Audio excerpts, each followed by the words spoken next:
धनाजी गाव आहे. या ठिकाणी नर्मदा अन्नक्षेत्र आहे आणि हनुमान मंदिर आहे. बघा खूप वर्षापासून ही सेवा आहे. बाबा करतात. बोला बाबा. नर्मदे हार श्री शंकर नर्मदा आश्रम धनाजे तालुका धडगाव जिल्हा नंदुरबार महाराष्ट्र.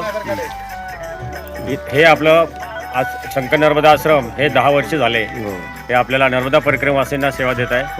आपल्या इथे आश्रममध्ये आल्यानंतर इथली आमची व्यवस्था अशी आहे की आम्ही भले 2 नवरा बायको असले तरी त्यांना आम्ही झोपण्यासाठी आरतीसाठी सगळं एकत्र करायचं, परंतु झोपण्यासाठी आम्ही स्वतंत्र अशी व्यवस्था करतो महिलांना.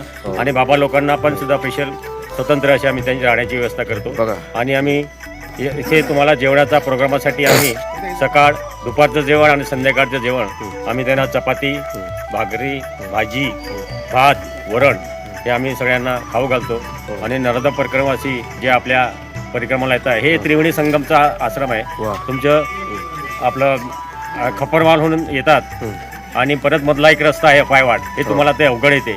आणि तुमचं 52 गजाहून सुद्धा इथे परिक्रमासी त्रिवेणी संगम हे त्रिवेणी संगम म्हणजे शुलपाणीवरून येतात. काही सुलपेश्वर झाडीतून येतात, काही आणखीन एक शॉर्टकट रस्ता आहे आंबापाडा आहे. आंबापाडा आणि एक खेतिया प्रकाशा आणि अक्कलकोट या रस्त्याला 3 मार्ग आहे. तर बाबा इथं त्रिवेणी संगम हे आपला आश्रम आहे. नर्मदे यार. बघा इथं कंबल पण रात्री वाटले होते. प्रत्येक परिक्रमाशाला एक देतात. हो, तो आपण आश्रम मध्ये आला, काय असं आणखी काही वाटलं? खूप छान बाबा. काय कमी पडलं हे आम्हाला सूचित करा. खूप छान सेवा झाली. तुम्ही आलात, आमच्या आश्रमाला पाऊल पडलं, हेच आमचं भाग्य आहे. नर्मदे.